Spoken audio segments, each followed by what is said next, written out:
Hey folks, Jake with US Shift here with you again. We've got something a little bit different and special for you.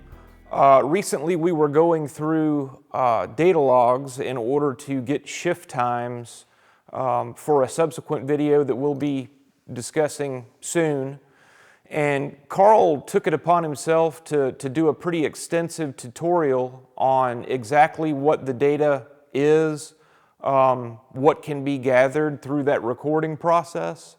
So for those of you that have any interest in recording one and possibly giving it a stab, looking at it yourself and learning some things about what the transmission is doing, we hope that this helps you to do that. As always, if you record a data log and you prefer to send it in to one of our technicians for review, we're happy to do that also. So here's Karl. We hope you enjoy it, and as always, just contact us if you have any questions. Here we are in the Shiftware data log viewer. We're going to explore some of the wide open throttle shift times that you'll see on the 10R80 transmission. These times are actually from the Silver Bullet, so you'll see real world stuff that we've seen. So the first thing we're going to look at are the 1-2s.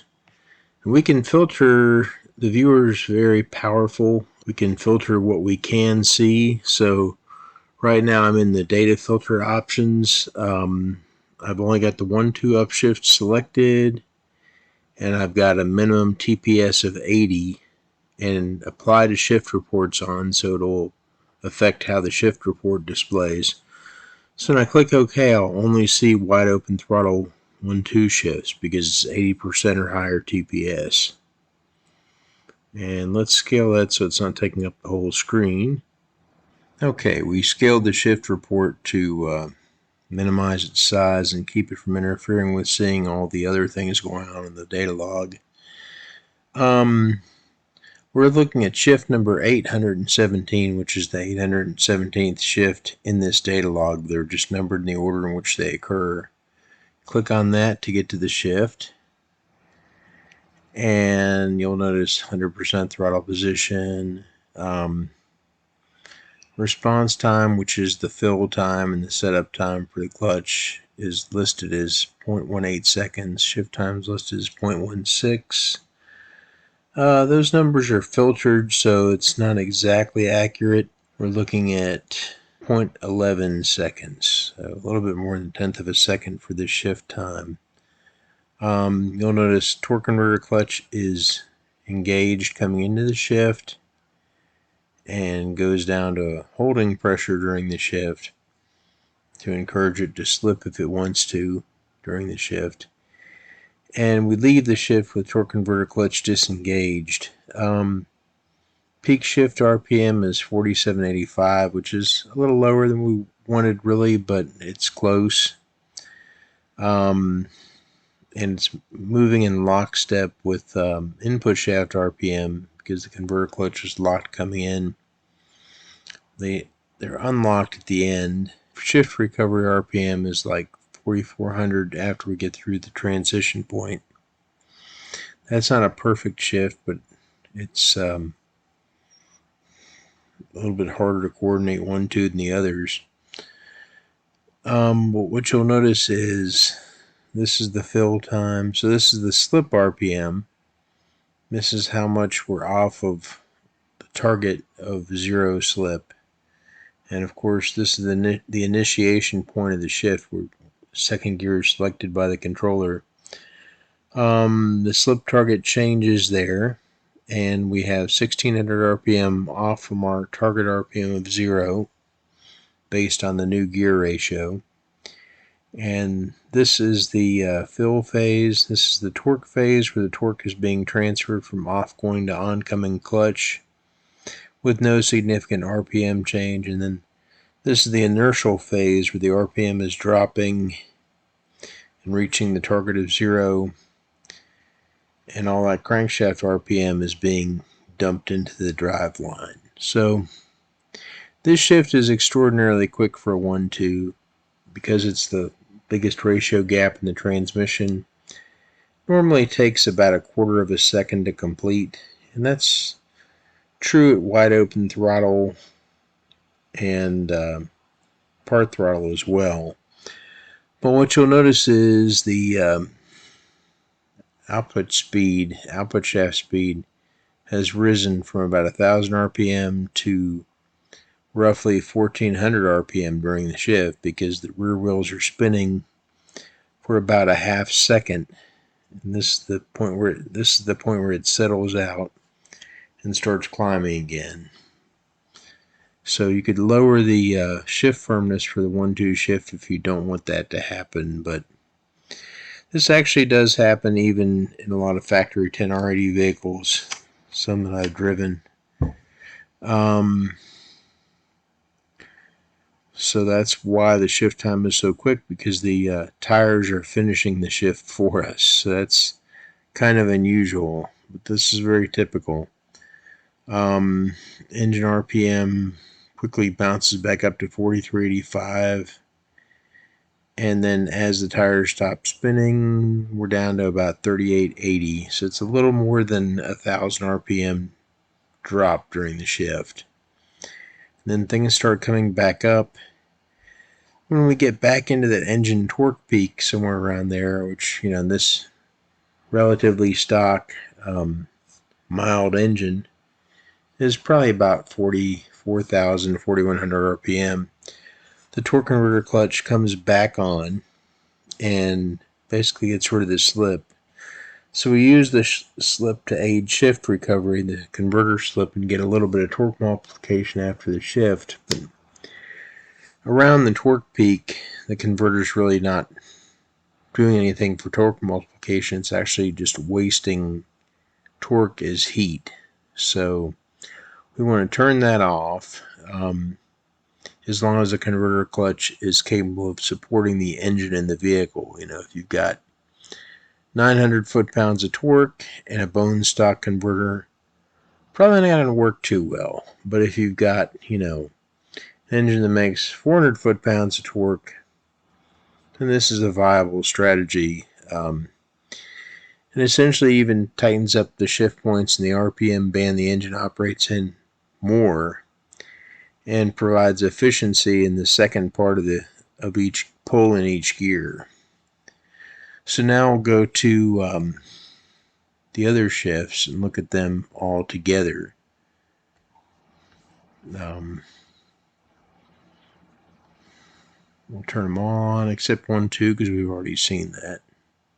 Okay, we've got the shift report where it's not taking up half the screen now. And you can see the status is down there. Most of these shifts actually passed. Some of them needed minor adjustment. So I guess we'll cover that really quickly. Shift acceptable, pretty obvious what that means. The controller was happy with it. Off-going flare on this 3-4. Extremely minor bump here. Probably very marginal, but it bumps the off-going pressure a little bit to fix that. And then sometimes it makes other judgments. The bottom line is the goal is to get all the shifts green. And it may take a while to do that because we don't know anything about the vehicle or its weight, the engine's exact torque curve versus throttle versus RPM, etc. Tires, gear ratios.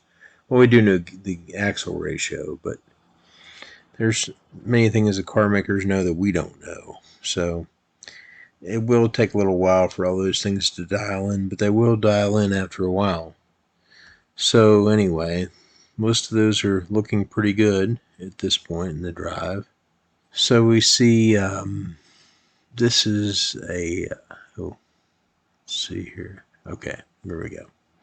This is a 3-4 shift, number 735. And pretty much the same thing. Here's your fill, your slip RPM, and then fill torque transferring from off-going to oncoming clutch. But there's a lot of slip on it. The next part of the shift is reducing that slip to 0. So you can see the RPM peaks 4982. It's set for 5,000, so that's pretty good. We've tweaked the 1-2 shift that I mentioned earlier to make that more accurate after this log was made. And then RPM drops down. Shift recovery is 4345. There's a little bump in the tires because as the shift occurs, it winds up the drivetrain and the rear axle rotates. So that creates quicker pulses at the output shaft speed sensor for a brief period of time. Then it kind of rotates back as it unwinds. So that's normal. And that's kind of an indication of what the shift feel looks like, honestly. If it's a huge bump, then you know the shift is going to feel harsh. This one's pretty good, especially for a wide open throttle shift. And there's no noticeable wheel spin in the output. It stays pretty steady. So, and just like we did with the 1-2, we bring the torque converter clutch back on around the torque peak of the engine. We ended up at 4,500 RPM with the torque converter clutch locked for the rest of this pull. So kind of the same thing, and the shift time on this one was 0.14 seconds, which roughly pans out if you look at this. Each one of these grid lines is 1/10 of a second, by the way. So yeah, it's approximately 0.14 seconds. So it's a pretty quick shift. The 2-3 is in between. Here's one that occurred, and this is a very nice 2-3 shift. But you can see this one's actually scored at 0.24 seconds. They range anywhere from 19 to 24 to 0.19 to 0.24 seconds, which is typical. And that responds directly to the shift firmness setting that you set in your tune. So if you want it to be quicker, you can turn it up, or if you want it to be softer or slower, you can turn it down. And the shift firmness setting is the equivalent of changing the orifice size in the separator plate in an older transmission with accumulators. So in other words, if you had a 4R70W, 4L80E, and you wanted to make the 1-2 shift faster, the feed hole that feeds the 1-2 clutch and the intermediate clutch and the accumulator for that clutch, you would enlarge that orifice by a percentage. And essentially, when you change the shift firmness curves in the tuning software, that's what you're doing. And this is the result of that. So those curves change the steepness of this slope as pressure is applied to the oncoming clutch during the shift. When the shift is done, the clutch is set to maximum pressure, which essentially bootstraps it to line pressure for the rest of the time in that gear. You'll notice this is a nice steady progression down, and good light throttle shifts look just like this. This is a good 2-3. And these are quicker than the 4-speed transmissions would be. Most of those are in the 0.3 to 0.4 second range, so roughly 1/3 of a second plus minus. And again, if somebody's modified the valve body and drilled out the feed orifices, they're going to be quicker. You know, if you go from like a 50 thousandths feed orifice at the factory for a clutch and you drill it out to 1/8 of an inch, this is going to get a lot steeper and happen a lot quicker. But stock 4L60E, 4L80E, 4R70W, you can expect like 0.3, 0.4 seconds for a lot of those shifts. Modified, you know, probably 1/4 of a second. So this is designed as a compromise firmness. Good for most things. Trying not to turn the car sideways during the shift, but you have that discretion to change that.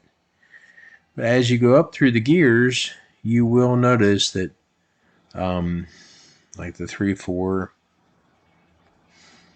things happen quicker. The curves get a little steeper. That's 0.16, This one's 0.14 roughly. Then the 4-5 shift happens even quicker because the ratio is a lot closer. So that's actually like 8/hundredths of a second, or 80 milliseconds. So basically from this time 0.55 to 0.59. So that actually looks more like 40 milliseconds. So some of these shifts are very fast. So once you get past fourth gear, they all go very quickly. Here's a 5-6, and these are really good shifts. They're not crazy.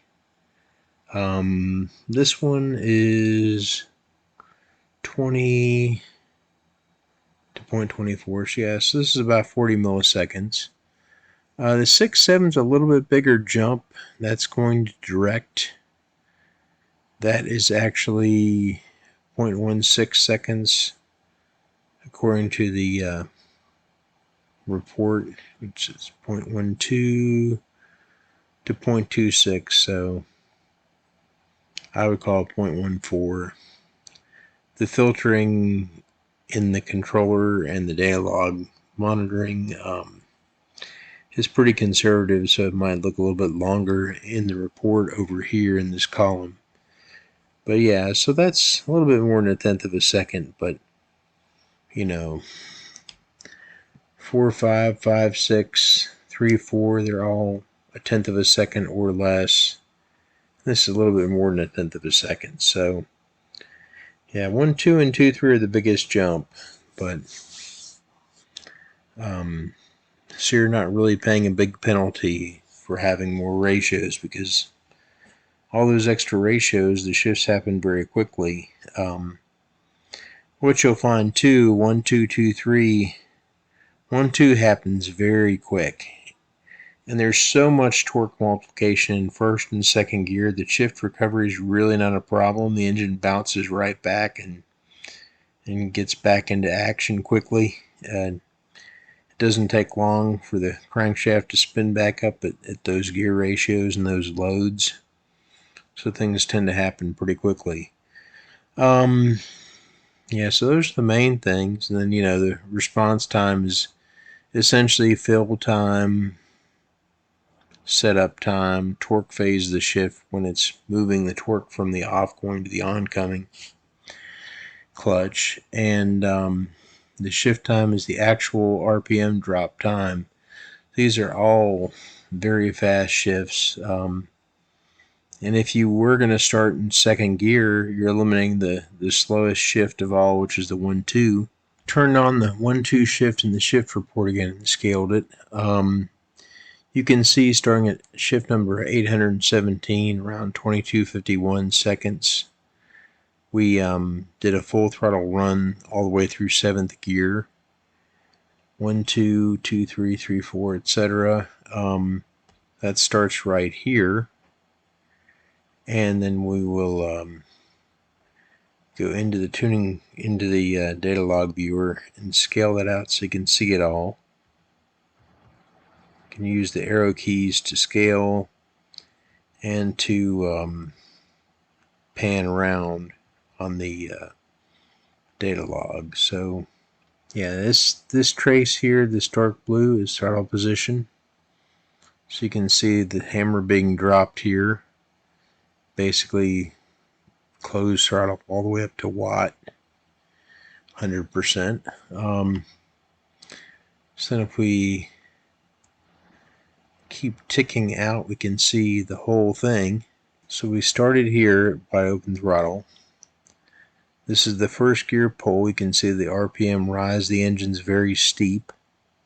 About 47 RPM drop, rise through second gear, 49.77, 2, 3, 50, 20, 3, 4, 49.93, 4, 5, and then 5,000 RPM, 5, 6, and then 6, 7 at also close to 5,000 RPM. So it's generally very accurate. We did have some issues with 1, 2, and I think we've tuned those out, but we're always constantly improving these things as we learn more data. So it adheres to the shift point pretty carefully, pretty closely. But you can see the engine RPM the whole time as we go through all the gears, all the shifts, and they're all relatively quick. 6/7's a little bit slower, as I mentioned earlier, because it is a little bit more of a ratio drop. But you can see too, as you go through every gear, the time in each gear lengthens slowly, because essentially your taller and taller gear ratios and the torque to the rear wheels is lower effectively, so you're accelerating more slowly at that point. We go all the way up into 7th gear, and then of course the pedal is released there. We go back to idle. Torque converter clutch is synchronized with each one, so we can pull through the peak torque to peak power to the shift point with the converter clutch lock to improve the efficiency and make more power to the wheels rather than heat. But we release it during each shift for shift recovery to get that little bit of extra RPM after the shift to let the engine recover and pull into the next gear. And this purplish line here is converter clutch slip, so you can see when it releases the converter clutch how much it slips at the end of each shift, just a little bit. So yeah, typically a few hundred RPM, which tightens up shift points just that much.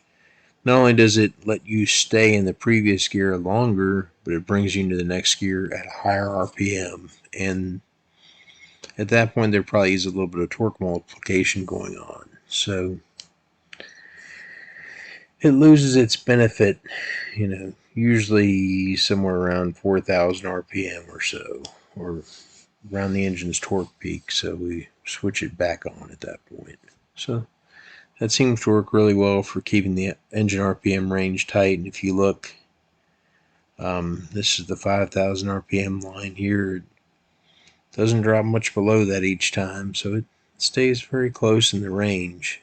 And this is not a very powerful engine, so the gears let it pull really hard in 1st through 3rd, 4th gears, and then as you start to, when you get above 60, then the gearing doesn't make up for the loss of power. Then things start slowing down quite a bit. So there you have it, folks. Straight from the horse's mouth, so to speak, the man himself. Once again, we hope that that clarified some things for those of you that had questions about our data logging process and all of the advantages that you can gain and the information that can be gleaned from that recording process. So we hope you enjoyed it, and we'll see you again on the next video.